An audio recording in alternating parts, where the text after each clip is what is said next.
Asia पृथ्वी पर मौजूद सबसे बड़ा कॉन्टिनेंट है जिसने पृथ्वी के एक बड़े से लैंड को कवर किया है। ये हमारे ग्रह का सबसे वैरीड लैंड मास है जिसमें सबसे ऊंची चोटियां और सबसे निचली घाटियां दोनों ही एग्जिस्ट करती हैं। युगों से लेकर प्राचीन काल तक पेड़ पौधे और पशु जीवन की सबसे अधिक डाइवर्सिटी यहां पर देखने को मिलती है। ये रीजियन अनयूजुअल और भयानक डिस्कवरीज का घर है जिन्हें साइंटिस्ट्स धीरे धीरे अनकवर कर रहे हैं। आज के इस वीडियो में हम अपने एशिया में हुए कुछ ऐसे ही डिस्कवरीज के बारे में जानने की कोशिश करेंगे जिसने सभी की सोच को बदल कर रख दिया।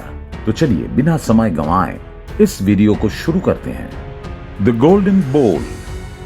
साल 1958 के दौरान नॉर्थ वेस्ट ईरान में आर्कियोलॉजिस्ट्स जले हुए आयरन एज गढ़ के अवशेषों की शिफ्टिंग कर रहे थे जिन्हें हेरोड्स या फिर हिसार अंजान के नाम से जाना जाता है।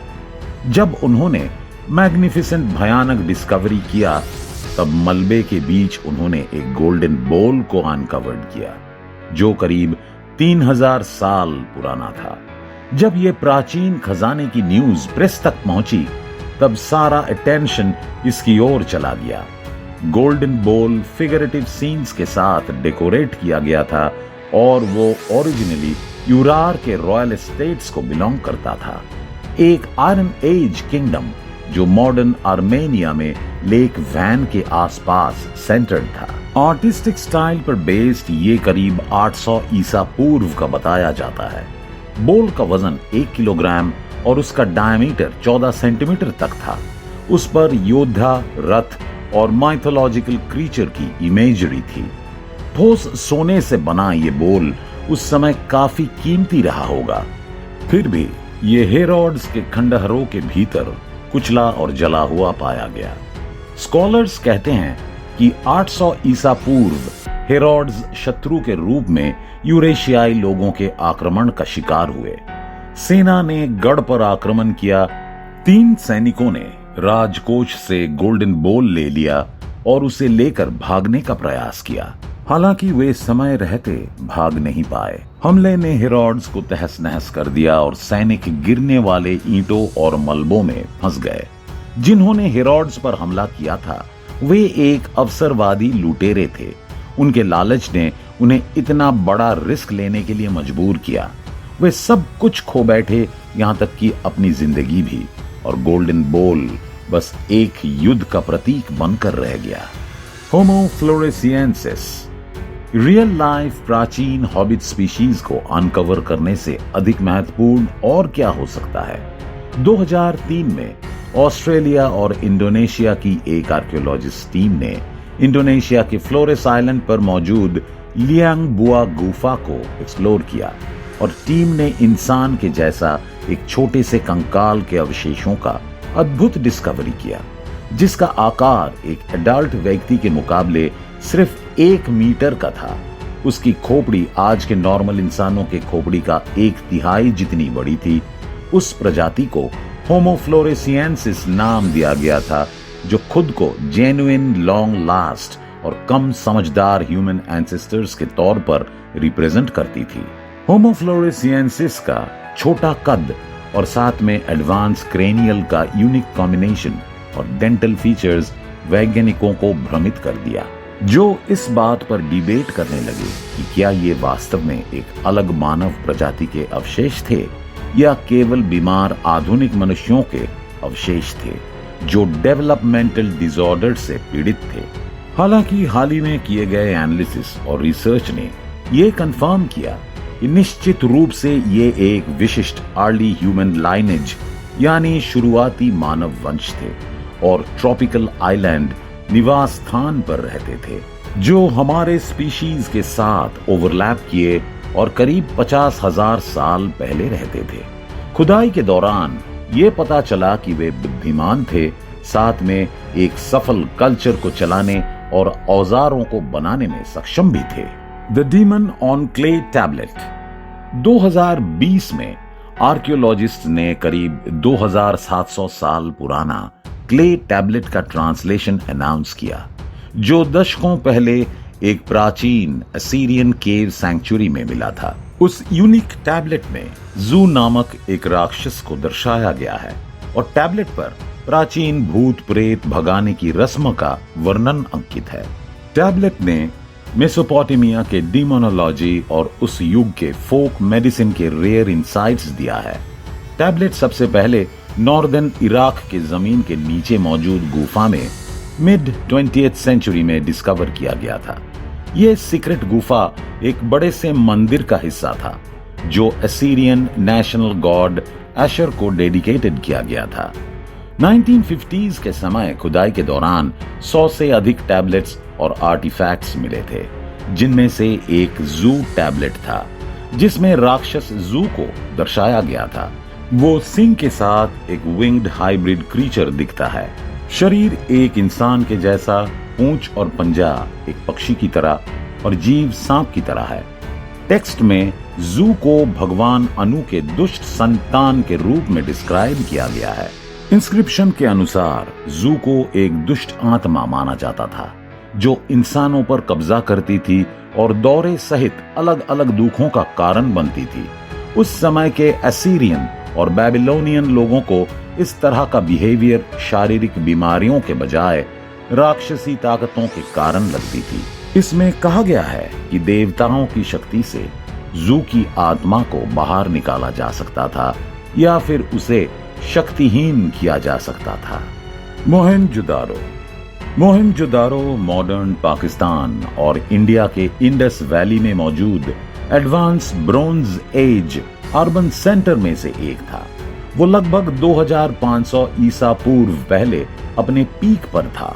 उस शहर की जनसंख्या करीब 35,000 थी, जो मिस्र और मेसोपोटामिया के किसी भी प्राचीन शहर की तुलना में ज्यादा थी।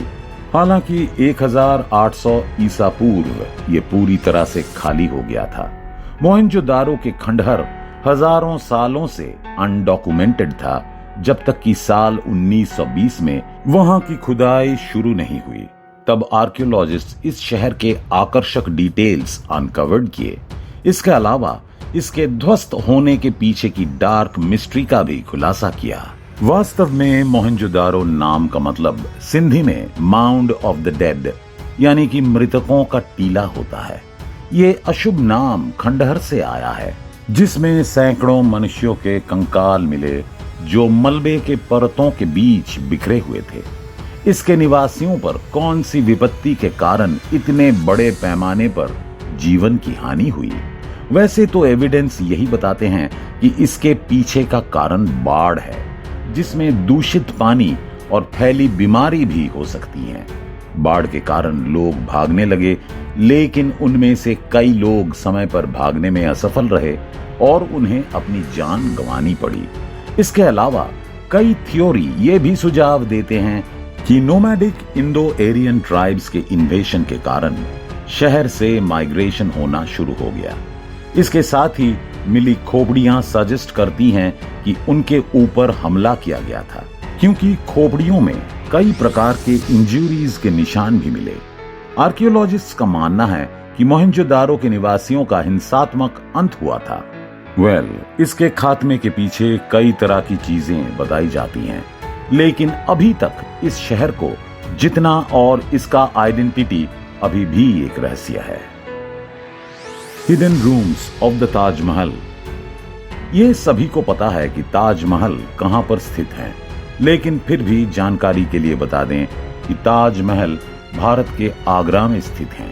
ये अपनी सुंदर इस्लामी वास्तुकला और रोमांटिक ओरिजिन्स के लिए प्रसिद्ध हैं, जिसका निर्माण 16वीं शताब्दी के मध्य में मुगल एम्परर शाहजहां के द्वारा करवाया गया था। ये उनकी पत्नी मुमताज महल के प्रति उनके गहरे प्रेम का प्रतीक है, जो आज भी उतना ही सुंदर दिखता है। यूनेस्को द्वारा इसे वर्ल्ड हेरिटेज साइट के रूप में घोषित किया गया है। दुनिया के 7 अजूबों में से ये एक है। ऐसा कहा जाता है कि वर्ल्ड हेरिटेज साइट हो सकता है कि इसके निचले लेवल में मौजूद बंद दरवाजे के पीछे छिपे अतिरिक्त रहस्यमयी चेंबर्स को छिपाने की कोशिश कर रहा है, क्योंकि वो अभी तक ओपन नहीं किया गया है। कुछ हिंदू नेशनलिस्ट और रिसर्चर्स ने ये सिद्धांत दिया है कि ताजमहल वास्तव में एक प्राचीन शिव मंदिर के ऊपर बनाया गया है।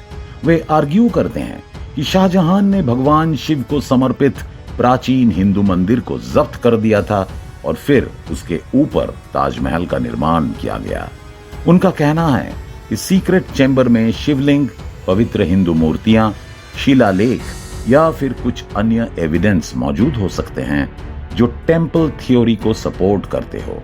1600 के दशक के वृत्तांतों में भी ताजमहल को कई कहानियों से युक्त दर्शाया गया है। हालांकि आज के समय विजिटर्स को सिर्फ इसका मेन लेवल ही दिखाता है। साल 2015 में आर्कियोलॉजिस्ट्स द्वारा इसके लोअर लेवल रूम को ग्राउंड पेनिट्रेटिंग रेडर की मदद से स्कैन किया गया था और उसने निश्चित रूप से इसके लोअर लेवल में मौजूद वॉइड और चैम्बर का खुलासा किया। हालांकि अधिकारियों द्वारा इस पर रोक लगा दिया गया, ये कहकर कि ताजमहल के मार्बल्स दीवार में ड्रिल करने की वजह से डैमेज हो सकते हैं, इसलिए अभी तक इसके हिडन चैम्बर का कंटेंट एक मिस्ट्री है। The hanging pillar. दोस्तों, भारत के कई ऐतिहासिक हिंदू मंदिरों में से एक है ये मंदिर और यहाँ का ये लटकता हुआ पिलर काफी समय से एक रहस्य बना हुआ है। ये मंदिर आंध्र प्रदेश के अनंतपुर डिस्ट्रिक्ट में स्थित है, जिसका नाम लेपक्षी है। साथ ही विजयनगर आर्किटेक्चरल स्टाइल का ये एक सुंदर उदाहरण है। मंदिर के भीतर खड़ा एक पिलर विजिटर्स को हैरान करके रखा हुआ है। इसे हैंगिंग पिलर यानी कि लटकता हुआ स्तंभ के रूप में जाना जाता है, जो जादुई रूप से बिना किसी सपोर्ट के जमीन से कुछ सेंटीमीटर ऊपर ही लटका हुआ है। यहाँ पर आए हुए विजिटर्स चेक करने के लिए इसके नीचे से पेपर, स्कार्फ और यहाँ तक कि खुद के बाजुओं को भी पास करते हैं। ये हर एक साइड से कुछ सेंटीमीटर ऊपर है और यही चीज लोगों को हैरान करती है। पूरा का पूरा फाउंडेशन ही ब्रिलियंट तरीके से क्राफ्ट किया गया है। एक्चुअली कॉलम डायरेक्टली सीलिंग यानी छत से जुड़े हैं और एक hidden load bearing beam contain करते हैं, जो बनाने वाले की चालाकी को दर्शाता है। फिर भी बिना किसी मॉडर्न मशीनरी के उस जमाने में ऐसी कार्विंग करने के लिए काफी स्किल की जरूरत पड़ी होगी। ये ऑप्टिकल ट्रिक 400 सालों से सरवाइव कर रहा है, जब से मंदिर इस हैंगिंग पिलर के साथ बना है। डिजाइनर की क्रिएटिविटी स्ट्रक्चरल एक्सपर्ट्स के साथ कंबाइन होकर ही इस तरह के इम्पॉसिबल चीज को अचीव किया है। 400 साल पहले जिन इंजीनियर्स ने इस टास्क को फुलफिल किया था, आज के जमाने में भी उस तरह के इंजीनियर का दिखना इम्पॉसिबल है। उम्मीद है कि आपको ये वीडियो पसंद आई होगी। अगर वीडियो अच्छी लगी हो तो इसे लाइक और शेयर जरूर करें और इसी तरह के इंफॉर्मेटिव वीडियो देखने के लिए हमारे इस चैनल को सब्सक्राइब भी करें। फिलहाल के लिए इस वीडियो में बस इतना ही। मिलते हैं हमारे अन्य इंफॉर्मेटिव वीडियो के साथ। धन्यवाद।